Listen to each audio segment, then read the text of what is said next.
Hello and welcome to my talk about SUSE's infrastructure management roadmap, managing hybrid IT infrastructures from the edge to the core to the clouds.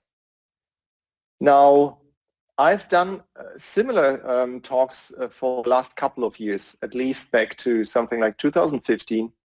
To prepare these slides, I've looked up quite a few of those old decks. And technologies change. So I had been talking about things that we don't even have in the product anymore. We didn't talk about Kubernetes back then or so.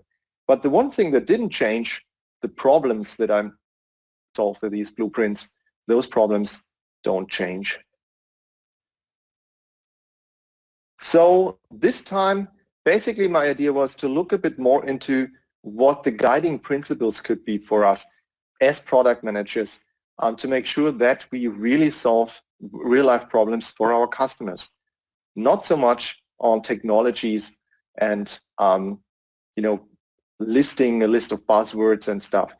So you may have seen this slide before in some of my other presentations. I'm still playing with this idea of making the magic happen behind things. So all our admins who are SUSE customers, all the guys using our products, in many cases what they are doing is they make the magic happen behind the scenes of their organizations. In the back, sometimes as you can see in this picture of the Vienna Opera House, the backstage is much bigger than what you see on the front stage.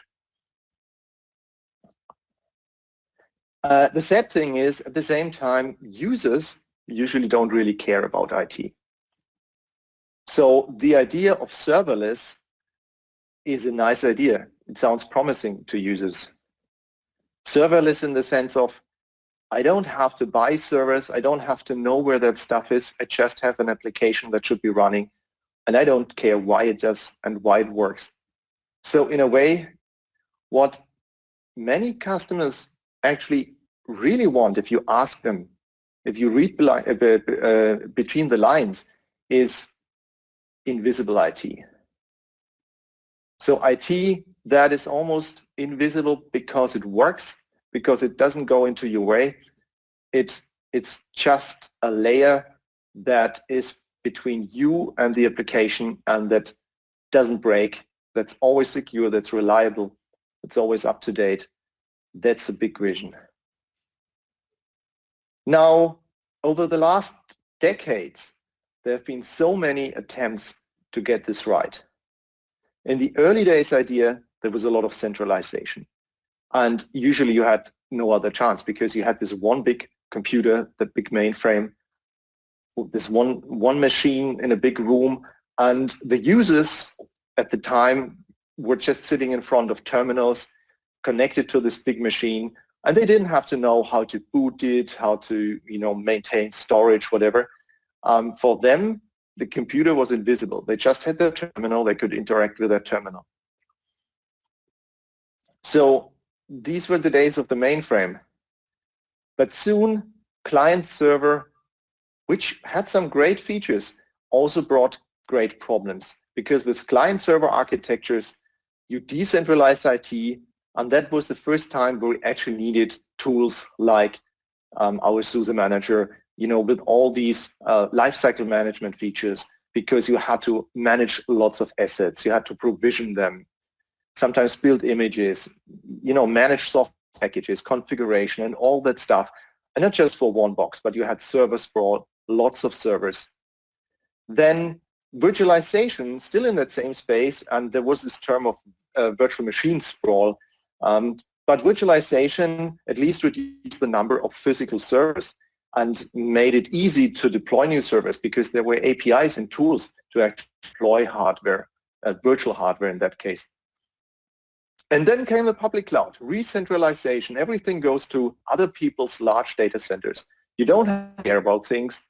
It's a bit like a mainframe that you time, and it's back to, I don't have to care. I just use this through a browser window, just like in the good old days with your terminal, and the magic happened in the back. Now, this sounds like the perfect future for IT, but there are areas where public cloud can't be the only answer. And a new term has emerged just lately. It's the edge. Now, the edge is again about distributed compute infrastructures, but it's quite different than the traditional client server model. Now, what is the edge? This is one of the definitions for edge from IDC. Edge is described as a mesh network of micro data centers that process or store critical data locally and push all received data to centralized cloud repositories in a footprint of 100 square feet. Honestly, less than 100 square feet. That's the part of the definition that I really don't like. I'm not quite sure about the rest of it, but that is kind of ridiculous, because whether my data center is a bit larger or smaller than that, whether it's just a closet or a small room, that doesn't really matter. But we can agree that anything that's relatively small footprint, let's say just a room, not a real data center, and that's so small that we would an embedded device or an IoT device, is at least what we could call edge one way or the other. And then in many cases, yes, the edge computing infrastructure is meant to collect data from sensors and maybe compute it locally, use it for actors that are connected to the local mesh, and then maybe upload some of the data in an aggregated form to a cloud backend, data center backend. Now, the way I want to define edge is more from what the problems are that are very typical to those edge data centers. And in a way, it doesn't matter what the workload is. So is it really doing the edgy stuff like collecting data from sensors, or is it just a backend server in a retail store? I think what really matters in terms of the software needed to build up such service and to manage such service, it's things like that there is no full-time IT staff on site, or the guys who are on site maybe can only press a button. So let's say you have a store assistant or a store manager who can, if you call him on his mobile phone, switch a machine back on or reset, or and take a USB emergency stick and put it in and reinstall the OS from the thumb drive. If it's really just 3 clicks or so, but that's about it. And also in many cases, even setting up that infrastructure will be a very streamlined process. It's just a logistics contractor who takes the box, gets it shipped from a factory where it was preloaded with some software, maybe an old version of the software because it's always outdated by the time it hits the store or the location, and mounts it into a rack, or just connects it to some cables, and that's about it. Now, this is a very extreme example of what you could call edge computing. It's a very nice idea from the computer camps that the Chaos Computer Club in Germany is doing every couple of months, and they are basically using those toilets.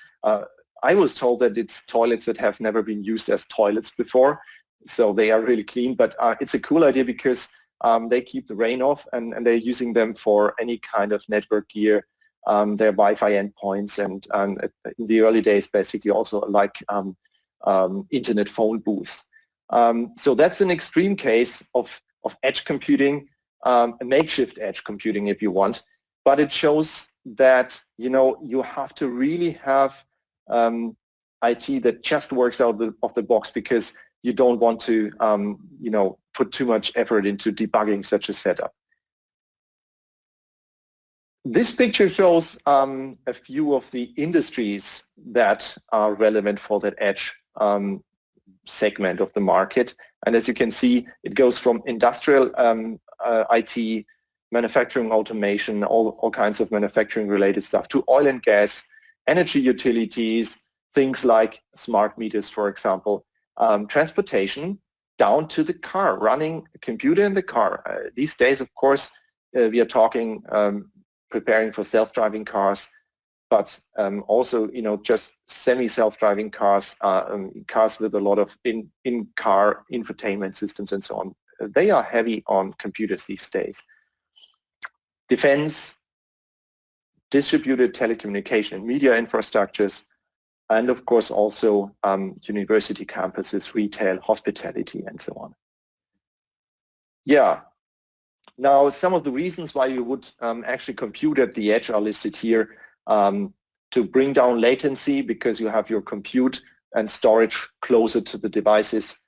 Bandwidth issues, so you want to reduce bandwidth. For example, video streams. You want video streams to be sent to a central server, and you want to make sure they are compressed before they hit the cloud. Yeah, things like that. And also local backups. Yeah, if you have a lot of local infrastructure, even if you stream it to the cloud, you still have local backups if there's an issue with your bandwidth or something goes wrong with the cloud storage and so on. Yeah, that's also the reliability thing. Sometimes you have to be able to work offline. Yeah. Now, talking about this previous idea of making IT invisible, can I actually make the edge invisible? And what would that mean? Making the edge almost invisible, you know, the challenges those guys have are manifold. I'm just mentioning the two most obvious ones. In many cases, and I've talked to many retailers, for example, that have these situations, there may be 2-3 guys in a central IT location, and they have hundreds of sites. And I'm told that sometimes they would actually physically go to a location every couple of years, or at least no more than once per year. Everything else has to be remote controlled and highly automated. Now, edge can be really hard.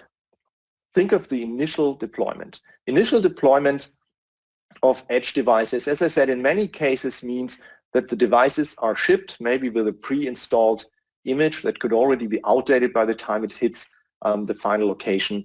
And it's then set up by someone who basically knows how to, you know, insert the right cables, like power cable goes here and a network cable goes there, and that's about it.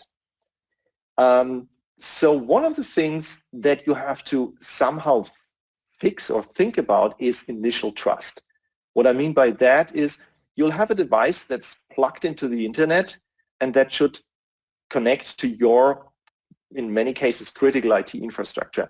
And you have to make sure that you can trust that box and that that box can trust the endpoint. So it knows, okay, that's really the corporate network or the corporate VPN and not some, you know, rogue imposter.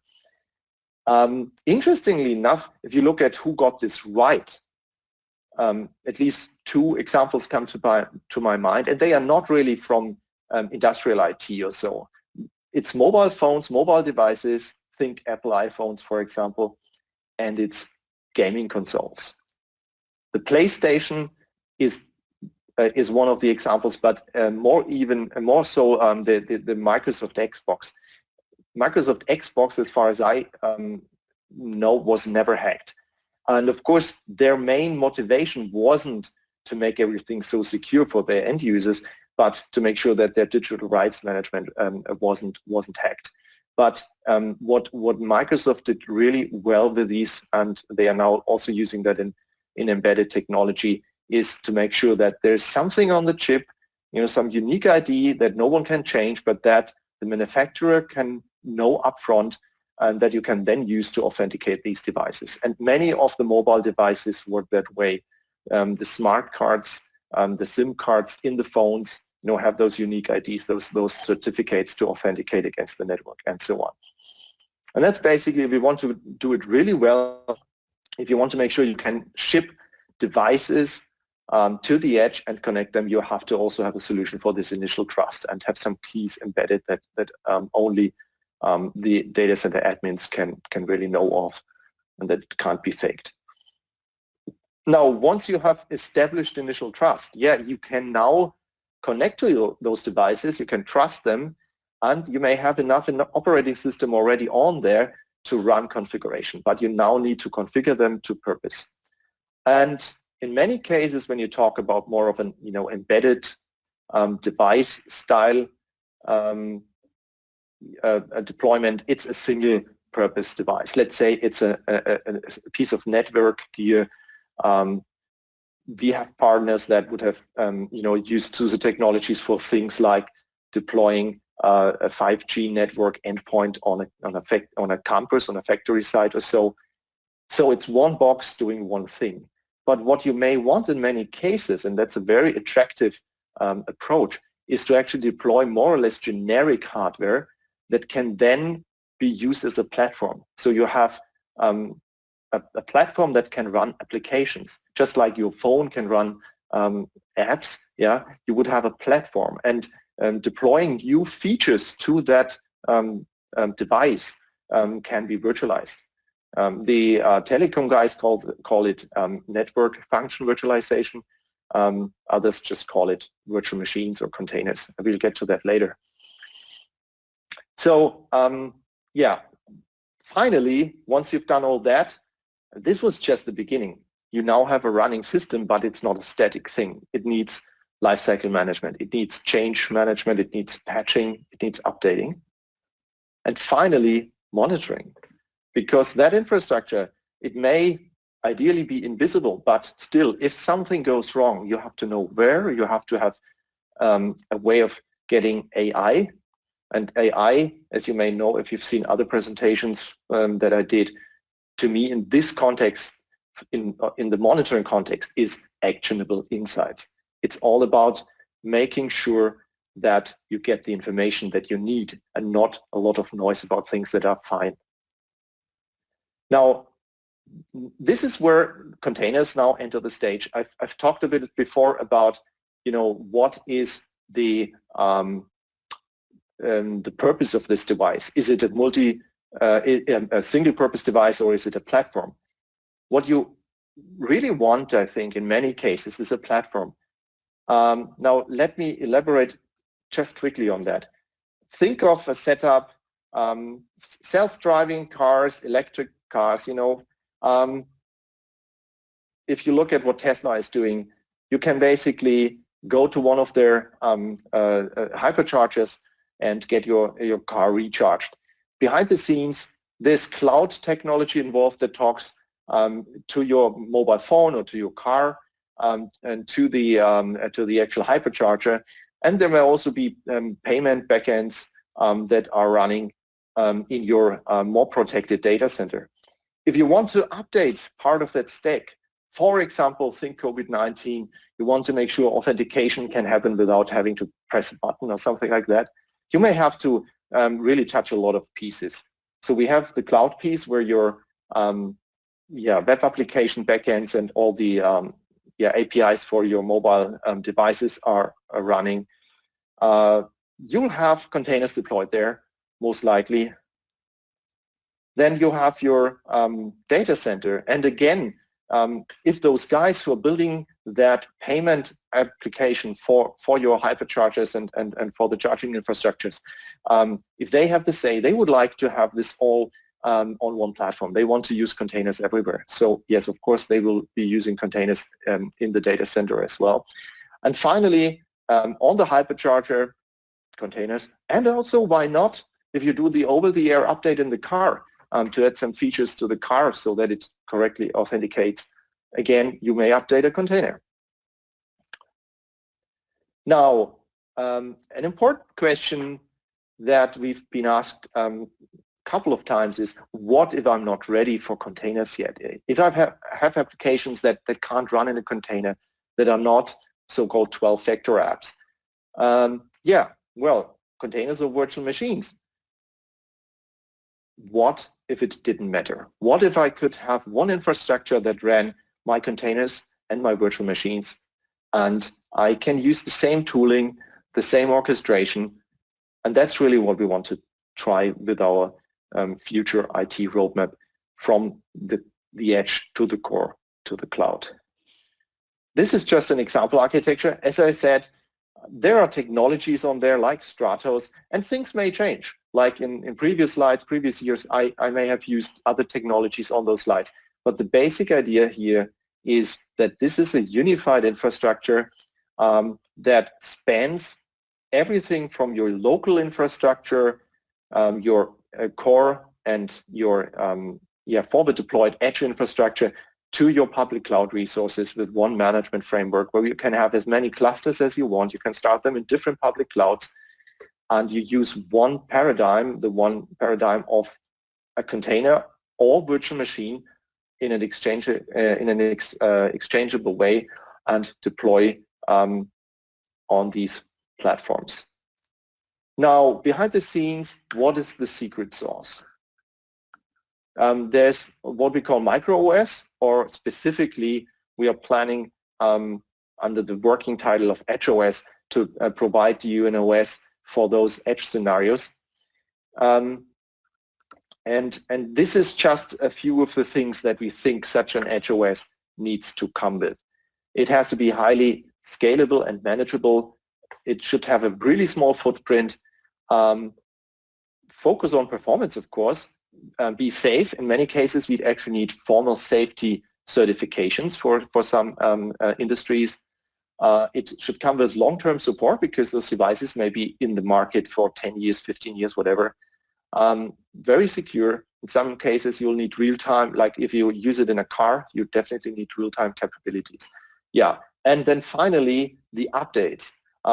There's transactional updates. That's what you've already been able to test drive with our microOS offerings. If you look at the microOS that we are building for OpenSUSE, or the microOS that we've been using in CASP. Transactional updates make sure that when there's a problem, you can roll back the complete update. And also the update is basically happening in the background, and you only need to reboot. So you don't have to wait until the machine comes back and, during the whole download, it's down for hours. So no, it can be downloading these in the background over the slow line and then upgrade by just rebooting very quickly.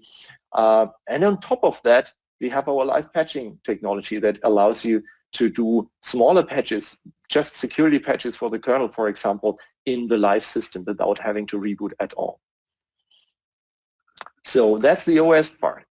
Now, at the moment, when it comes to management, what we are betting on is SALT as the core technology. And we are doing from making sure with partners, with hardware partners, that we can do firmware upgrades on the hardware to prepare the hardware, put the hardware in a mode that allows remote installation and so on through the so-called Redfish REST API, to managing application clusters. So that's where SALT comes into play. And then finally, Kubernetes. And as I just briefly mentioned, there are new technologies to the stack like KubeVirt that allow running the virtual machines in Kubernetes. Cluster API, which is a very nice abstraction of all the different backends for deploying physical or virtual machines that you can run your Kubernetes cluster on. And Open Policy Agent is one of the technologies that we use to allow for multi-tenancy on those clusters. Yeah, and I think one thing has already become clear. If we solve those problems for the edge, we can certainly also solve those problems for workloads in the data center. And in a way, maybe start a movement back from the cloud where it makes sense. If you have all the technologies to make your data center infrastructure more or less invisible, manage it with a very small team, manage it very cost effectively, have an OS that takes only the resources that it absolutely needs, then you become competitive again with running workloads in the data center. Not for all workloads, of course, and of course, only the cloud has this nice feature of only paying for what you're using. But there are workloads that are more or less always at 80% usage or so. And in many cases, of course, you may also want the security, the aspect of owning your data, having them in your own data center, and so on. And so in a way, do it yourself, again, because you can with that technology. And just to start wrapping up this presentation, if you look at the data center in times of COVID-19, in a way, even a normal traditional data center has very similar challenges because you don't have a lot of staff on site. And all the automation that we're working on to make edge data centers or edge computing more viable will also help in the data center, make the data center easier to operate. Yeah, there are two other talks that I wanted to point out here. The first one, BOV-1257, What's Next for SDI Customers, for SUSE SDI Customers by Mark Darnell, goes into much more detail about the story of running virtual machines on top of Kubernetes. And all the details of how do we envision that kind of setup. And then also, if you want to know more about the immediate systems management technology improvements that we have in SUSE Manager, namely version 4.1, which we are releasing this summer, please watch FUT 1440. That's by my colleague Benjamin Landorf. The first one is going to run basically at the same time as this talk. So we will have to go to the recording. The other one is going to be live on May 27 at 2 p.m. BST. So thank you for watching. I'll be available in the online chats as it will be communicated. And you can always reach out to us if you have ideas, if you want to know more about how the SUSE Product Management team envisions the future of the data center and edge computing and cloud computing. Thank you.